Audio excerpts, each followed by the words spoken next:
అందరికీ good morning, very very good morning. ముఖ్యంగా elementary మండలంలో ఉన్న గవర్నమెంట్ స్కూల్స్ అన్నీ కూడా ఆల్మోస్ట్ ఇక్కడికి వచ్చాయని చెప్పి మీ అథారిటీ ద్వారా తెలిసింది. చాలా సంతోషం. ముఖ్యంగా ప్రతి ఒక్కరి జీవితంలో కూడా స్పోర్ట్స్ అన్నది చాలా చాలా ఇంపార్టెంట్. దురదృష్టవంతం ఏంటంటే ఇప్పుడు స్కూల్స్లో ప్లే గ్రౌండ్స్ కూడా ఉండవు. స్కూల్స్లోని హార్డ్లీ ప్లే గ్రౌండ్స్ కనిపించే స్కూల్స్ చాలా తక్కువగా ఉన్నాయి. అంటే పిల్లలకి రెసిడెన్షియల్ స్కూల్స్ ఏదైతే ఉన్నాయో, లైక్ కార్పొరేటివ్ స్కూల్స్ ఏదైతే ఉన్నాయో, వాళ్ళు చదువు మీద ఎక్కువ ఇంట్రెస్ట్ చూపిస్తారు, కానీ ఫిజికల్ ఫిట్నెస్ మీద వాళ్ళకి పెద్ద శ్రద్ధ ఉండదు.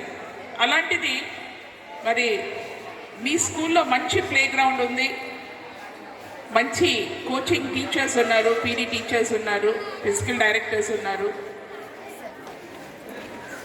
దాన్ని కరెక్ట్గా ఉపయోగించుకోవాల్సిన బాధ్యత ప్రతి స్టూడెంట్ మీద ఉంది. ఎందుకంటే మీ అందరికీ తెలుసు, ఇప్పుడు ఎడ్యుకేషన్ అన్నది చాలా ఎక్కువగా ఉంది. అంటే ఎక్కువ స్ట్రెస్ అన్నది ప్రతి ఒక్క పిల్లడి మీద కూడా బర్డెన్గా ఫీల్ అయ్యే అవకాశం ఎక్కువ ఉంటుంది. మేము చదువుకున్న రోజులు వేరు, మీరు చదువుకున్న రోజులు వేరు. మాకెప్పుడు కూడా ఆ స్ట్రెస్ ఉండేది కాదు. సిలబస్ కూడా మీ అంత ఎక్కువగా ఉండేది కాదు. అఫ్కోర్స్ సిలబస్ అనేది ఉండేది, కానీ అంత ఎక్కువగా ప్రెషర్ అయితే మాత్రం మా మీద ఉండేది కాదు. సో మాకు ఎక్కువగా నమస్తే అండి. సో మాకు ఎక్కువగా అంత ప్రెషర్ లేకపోవడం వల్ల మేము చాలా హ్యాపీగా పెరిగాం. మీకు సమయం ఉన్నా కూడా మీరు ఎక్కువగా ఎడ్యుకేషన్ టైం అయిపోయిన తర్వాత మీ రిక్రియేషన్ ఎలా ఉంటుందంటే ఫోన్ మీద ఎక్కువగా అందరమే ఉంటాం. పిల్లలందరూ కూడా ఎక్కువగా వీడియో గేమ్స్ ఆడడం మీద మనం ఎక్కువ శ్రద్ధ చూపిస్తాం. సో దానివల్ల మెంటల్గా హెల్తీనెస్ ఉండదు, ఫిజికల్గా కూడా మీరు స్ట్రెంగ్త్నింగ్ కూడా ఉండదు.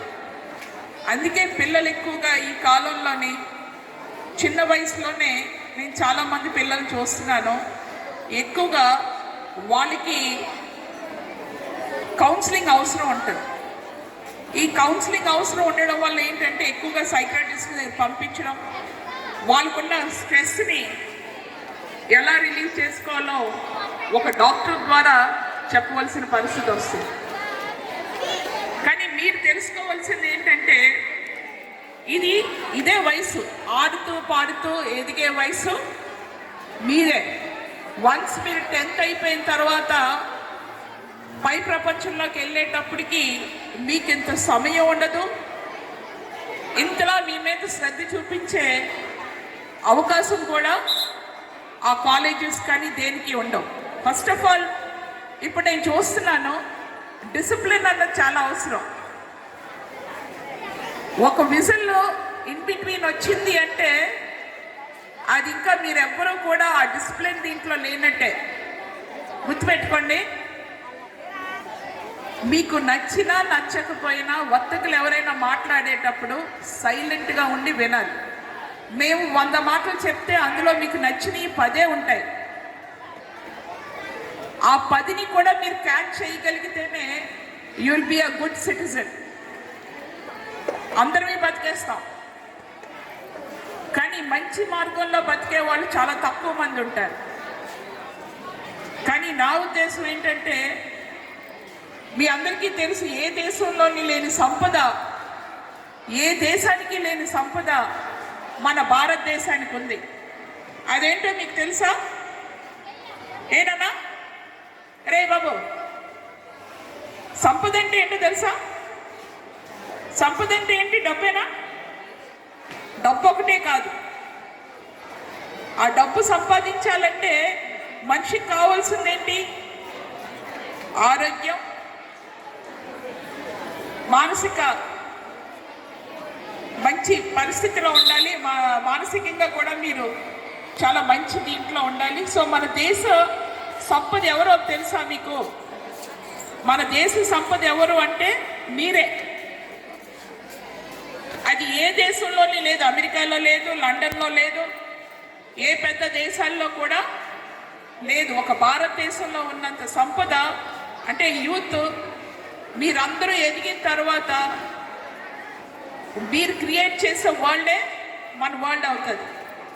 సో మంచి పౌరులుగా మీరు ఎదగాలి.